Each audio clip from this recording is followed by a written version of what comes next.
The Marriage Stone by Josephine Darcy. Chapter 2. With This Ring. Harry felt the blood drain from his face even as he saw Snape's eyes widening in shock. "What?" the potions master asked, looking from Dumbledore to McGonagall, to Hooch. To Harry's horror, McGonagall and Hooch both gave him a sickly nod of confirmation. "Snape!" Ron exclaimed in dismay. "But that's impossible!" Harry protested, looking at them as if they'd lost their minds. Molly and Arthur didn't look particularly happy, but they didn't look nearly as upset as Harry thought they should have. Dumbledore frowned at Harry. "Why would it be impossible? I realize you and Professor Snape don't get along very well, but that's often the case in these situations. You'll get past that eventually. It's an excellent match.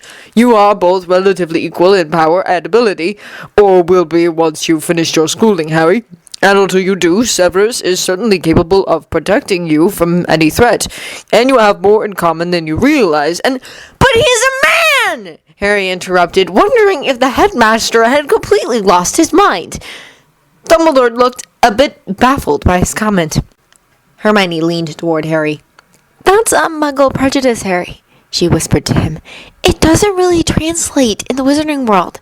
Wizarding bond marriages are legal between two consenting adults of any gender or species." "Really?" Harry turned to stare at her in surprise.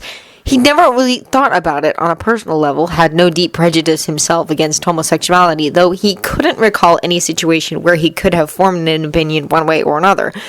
But that the wizarding world had no prejudice against species, he exclaimed, suddenly realizing what else she had implied with that statement. "Didn't you ever wonder where centaurs came from?" she asked with a shrug. "Under those circumstances, very few matches shock the wizarding world." "I am not marrying Potter," Snape announced before Harry could reply further. "Now, Severus," Dumbledore argued, "it's a good match, and it solves all sorts of problems. The first being that the odds of finding someone else suitable between now and tomorrow morning is highly unlikely." "Good match," Snape growled. "Apart from the fact that we can't stand each other, have you forgotten my other job description?" Harry almost jumped up and echoed Snape's words right there. That was absolutely right! Snape couldn't marry Harry and be a spy at the same time. It would be an absolute proclamation of his loyalties if he did so. He managed, however, to restrain himself, certain that Snape would not welcome his help in any way. "Granted, you can't possibly maintain your fiction as a loyal Death Eater," Dumbledore agreed amiably. "But I've been meaning to talk to you about that anyway, Severus. It's grown far too dangerous. If Voldemort hadn't sent you and Lucius away on that little wild goose chase I dreamed up last spring, you'd have been killed along with the others in the battle." Harry's eyes widened at that. He hadn't even thought of wondering how it was that Snape had managed to both remain a believable spy and keep himself out of the battle. He shivered suddenly at the realization that along with the loyal Death Eaters, he might very well have been responsible for the death of Professor Snape last spring. And while he didn't like Snape, he had to admit he admired the man's courage and bravery, not to mention his unswerving loyalty to Dumbledore despite the hellish life he must live as a spy. "No," Dumbledore said firmly. "It's time to pull you in from the field, Severus. We need you here with us, and this way we'll be certain of having a loyal member of the Order at Harry's side to protect him." "Albus!" Snape protested in horrified shock. Dumbledore rose suddenly, taking hold of Snape's arm and leading him off to the side of the room to speak with him quietly. Ron and Hermione took the opportunity to speak with Harry in quiet whispers. "This is insane," Ron protested. "They can't be seriously considering marrying you to that greasy git." Somewhat panic-stricken, Harry looked up at them in desperation. What was he going to do? It seemed a matter of who got to kill him first. If he didn't marry Snape, Voldemort would kill him. If he did marry him, Snape would probably kill him himself. Not to mention what the other Gryffindors and Slytherins would do. He never really thought seriously about marriage, but he always assumed that if he survived to adulthood, he would fall in love like his parents had, get married, raise a family. Rather liked the idea, actually. but to spend the rest of his life trapped in the company of Severus Snape, most hated teacher in Hogwarts. It would be like one endless potions class for the rest of his life. Harry, we can't allow this. Hermione agreed, looking somewhat resignedly over at Ron. Ron, looking pale and sick, nodded in agreement. Right you are. Right you are, he said firmly. We're your best friends, Harry. Either one of us... His voice broke momentarily, and he cleared it quickly. Either one of us will marry you before we let you marry Snape. It took a moment for Harry to understand what his friend was saying, mostly because he still hadn't quite gotten over the shock of learning that the wizarding world didn't apparently have any prejudice at all against two men marrying each other. It sunk in finally that both his friends were willing to marry him, were willing to sacrifice their own possibility of future happiness to protect him. And while he desperately wanted an out, some way to avoid a marriage to Snape, he knew in his heart that he could never do that to his friends. Truth was, no matter how he looked at it, his life and his happiness had never been his own. From the moment Voldemort had killed his family and turned him into the boy who lived, his life had been completely out of his control. He'd always been denied choices. First with the Dursleys, and then with the Wizarding World, and the belief that he was going to save them. Actually doing just that, saving them last spring, had only reinforced that belief. And no matter what else he did in life, what else he might hope or dream, Voldemort was never going to let him live a normal existence. Like as not, Voldemort wasn't going to let him live, period. At least he could ensure that his friends still had a chance at a normal life. You are my best friends, he told Ron and Hermione quietly. And if I'm to face whatever is to come with Voldemort, I need my best friends beside me. As my best friends. I can't marry either of you. It would ruin everything between us. Harry, Hermione protested. We would never allow it to ruin anything. She's right, mate. Ron agreed. We'll always be your best friends, no matter what happens. Seemed he needed something more persuasive. He caught both of their hands. You two are the only things in my life that are normal and sane, he told them fiercely. I can't lose that, and marrying one of you would change that. I can't. They both seemed to understand, and he saw the looks of mingled relief and guilt in their eyes. But Snape, Ron protested one last time. What about Ginny? I'm sure she won't be 15 for another month yet, Hermione reminded him. It will be too late by then. Besides, Harry admitted, marrying Ginny would be like marrying my little sister. I couldn't do that either. He was well aware of the fact that Ginny had a crush on him. Adding the whole crush thing into an arranged marriage would be a recipe for disaster as far as he was concerned. At least one thing was certain. There would never exist any misunderstandings like that between him and Snape. He glanced across the room at Snape, who was still locked in a heated argument with the headmaster. Snape looked angrier than he'd ever seen him, and he sighed in despair. Molly and Arthur, having moved aside to allow the three of them to speak quietly together, rejoined them. Everything okay, Harry dear? Molly asked in concern. Mom, this is just awful, Ron protested. We can't allow Harry to marry Snape. Molly frowned thoughtfully. I know you don't like Professor Snape, Molly agreed. But the headmaster is right when he says this solves a lot of problems. Severus Snape comes from a very respected, very old and wealthy wizarding family. Truth is, if we did find some nice, sweet young girl for Harry to marry, old Sir Minister Fudge would find a way to declare the marriage null and proceed with the adoption anyway. There are very few families withstanding enough to get away with something like this. I thought maybe Bill or Charlie perhaps, but we just don't have the money or standing to face down Fudge. But he absolutely will not attempt to cross Severus. He'd lose that battle. You make it sound like you actually think that Snape will agree to this, Ron exclaimed. Or that if he did, he'd go out of his way to protect Harry. You don't know him like we do. I'm certain Severus will agree to it, Arthur corrected. Albus Dumbledore is nothing if not persuasive. And yes, Severus will protect Harry. If he marries Harry, he'd be honored bound to protect him. If he doesn't kill him first, Ron protested. He's never tried to kill me, Harry admitted quietly to his friend. He couldn't believe he was actually defending Snape, but the man had risked his own life several times to save Harry. And Merlin knew he risked his life time and time again for the Order of the Phoenix to get information to all of them about Voldemort's activities. He's actually quite a catch, Molly informed all of them. Money alone. Then it's true he does have money, Hermione asked. Oh, heavens, dear, Molly laughed. Simply being a potion master would make you rich enough. There isn't a more lucrative job in all the wizarding world than that. But he also comes from old money. But he's too old for Harry, Ron argued further. Both Molly and Arthur looked surprised by that comment. He's only 20 years older than Harry, Arthur pointed out, as if that seemed the most common thing in the world.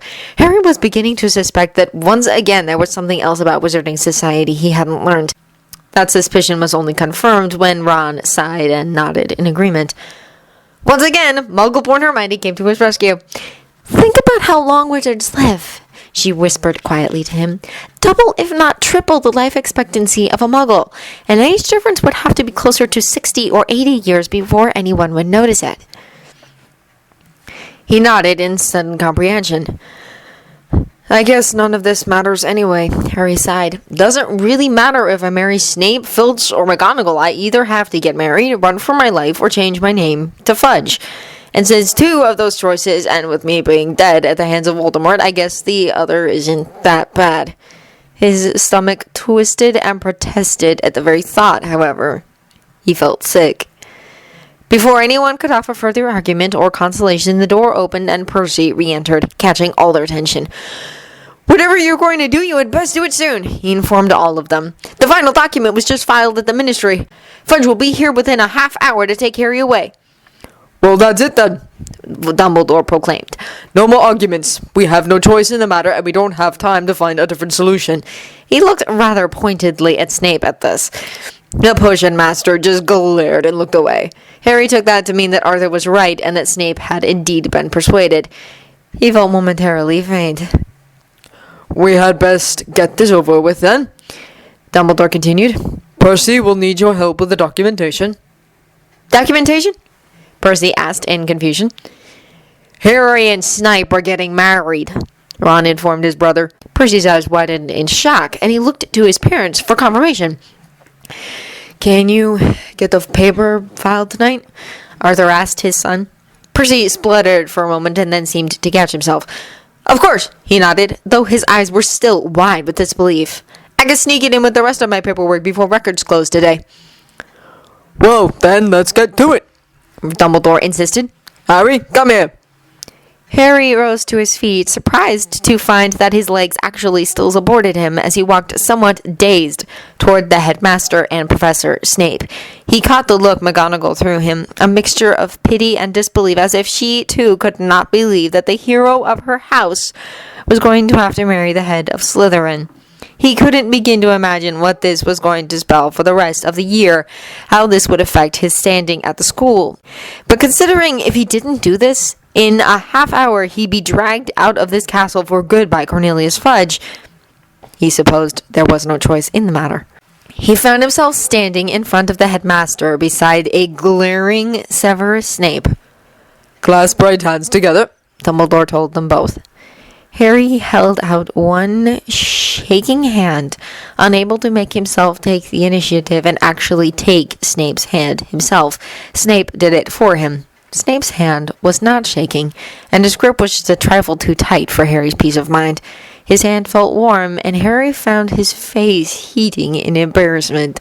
He couldn't bring himself to look into Snape's face. Not certain he could endure the look of disgust he was certain he would see there. He felt humiliated by the whole situation.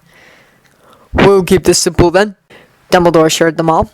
Just a quick exchange of vows, and that will be the extent of it. Harry, repeat after me.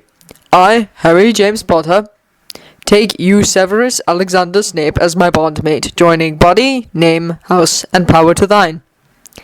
They weren't the words Harry was familiar with in Muggle marriages, but he repeated them carefully, not really believing any of this was happening, nor could he believe the words he next heard. I, Severus Alexander Snape, take you, Harry James Potter, as my bondmate, joining body, name, house, and power to thine.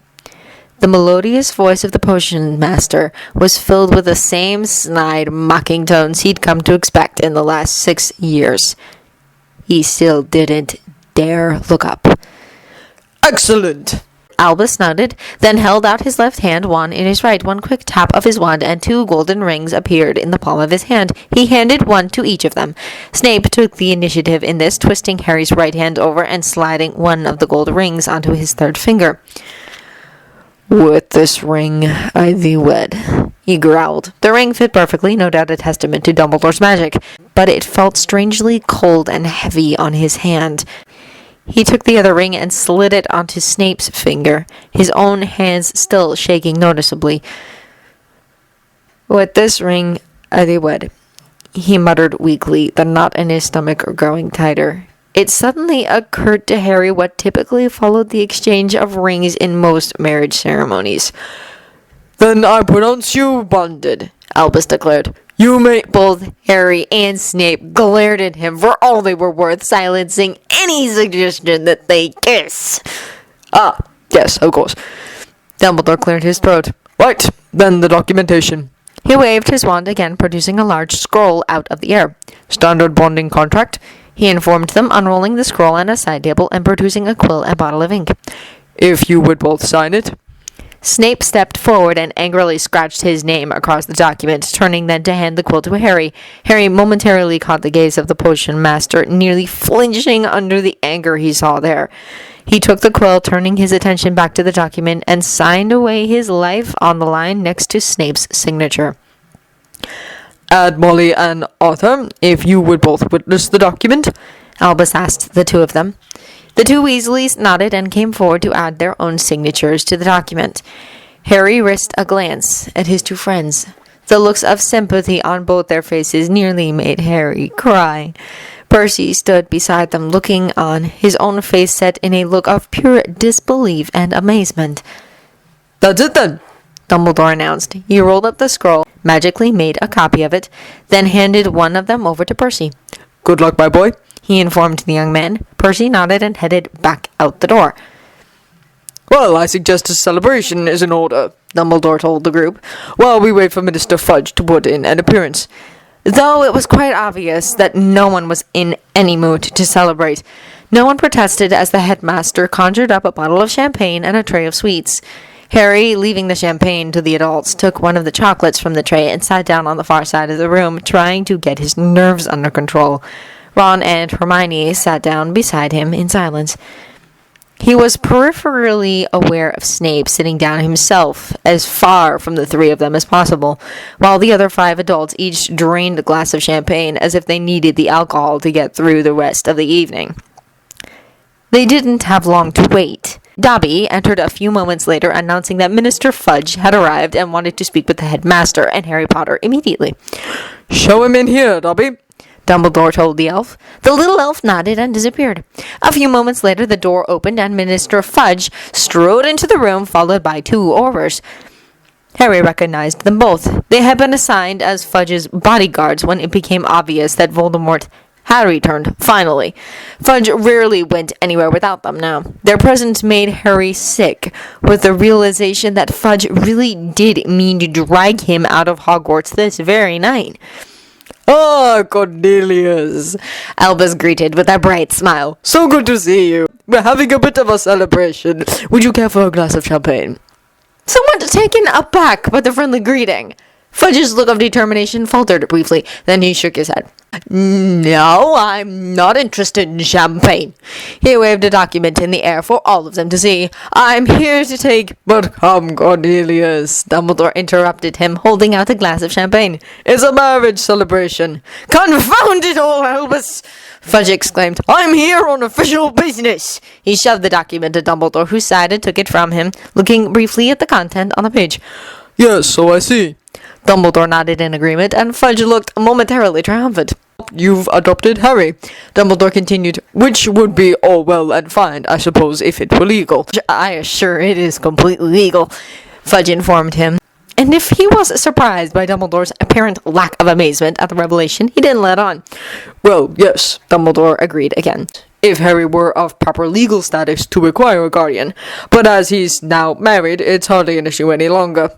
Fudge's look of triumph vanished, and he glanced at the champagne Albus was still holding out to him. Married? What in Merlin's name are you talking about?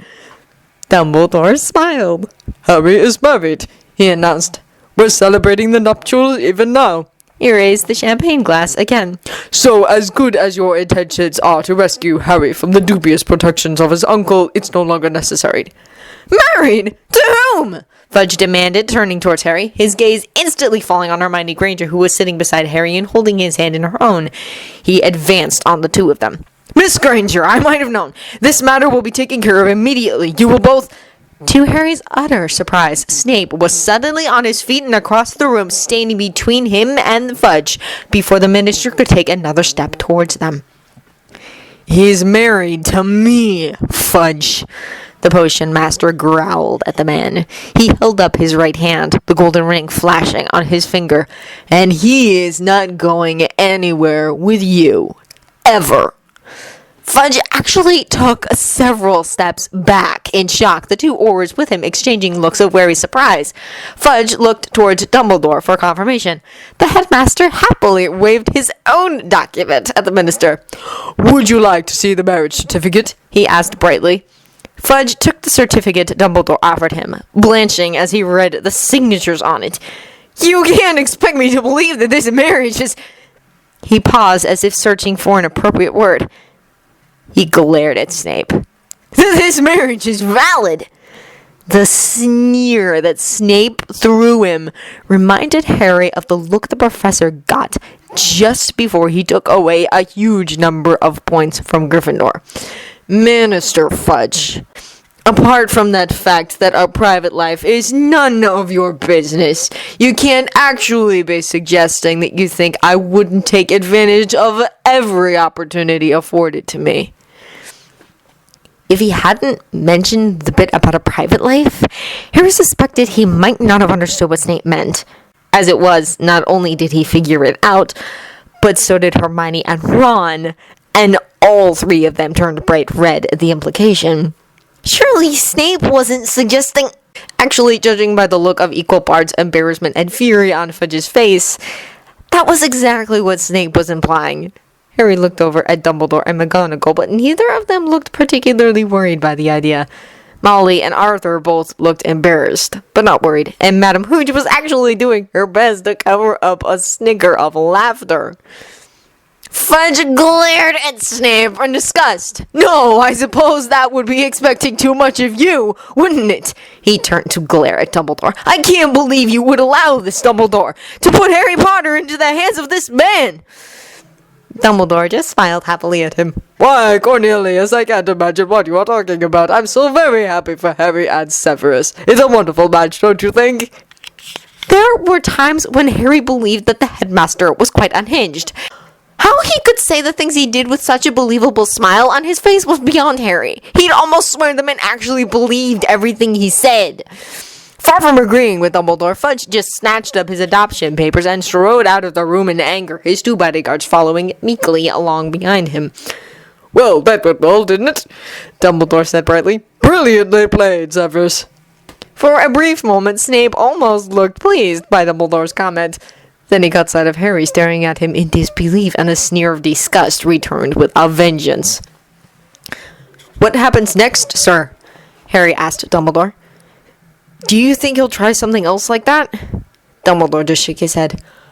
I think we're safe enough from Fudge. He won't cross Severus, and I'm more than certain Severus can deal with any other problem that might arise with the Ministry. Not certain at all that he liked the idea of having his safety suddenly handed over to Severus Snape, Harry just fell silent. He was more than grateful at Molly's suggestion that they call it a night, pointing out that there was still school in the morning. Ron bid goodbye to his parents, then clapped both Harry and Hermione on the shoulder. Let's get up to the tower before anything else happens, he told the two of them. Before they could leave the room, Professor McGonagall stopped them.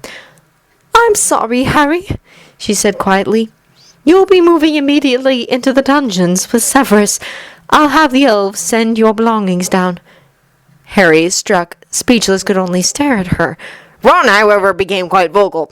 "What? You can't expect Harry to live with the Slytherins. He belongs up in Gryffindor Tower with the rest of us just because he had to marry that Professor Snape doesn't automatically make him a Slytherin." "You misunderstand me, Mr. Weasley," McGonagall said, curtly. "I'm not saying Harry will be moving into the Slytherin dormitories. He'll be moving into Severus's quarters. They're married now, and while we don't often have married students on campus, the rules are quite explicit. They reside either at a private house in Hogsmeade or in private rooms within the castle. They do not share dormitories with the single students. That would be improper. So unless Severus is planning on moving to Hogsmeade—" She glanced expectantly over at Snape, who was waiting surprisingly patiently by the door. The glare in his eyes was indication enough of what he thought of this whole situation. "No, I'm not planning on moving," he growled. "Then Harry will be living in the dungeons," McGonagall confirmed. "Now run along, all of you. Despite the situation, you will all be expected to behave like students come morning, and classes start early for all of us." Ron and Hermione just stared at Harry in horror as he shrugged and made his way reluctantly toward Snape. He stared at the potion master, not entirely certain what to expect from him. Snape just snorted in disgust, turned in a flaring swirl of robes, and stormed toward the stairs that led to the dungeons. Harry followed silently behind him, heart pounding in his chest.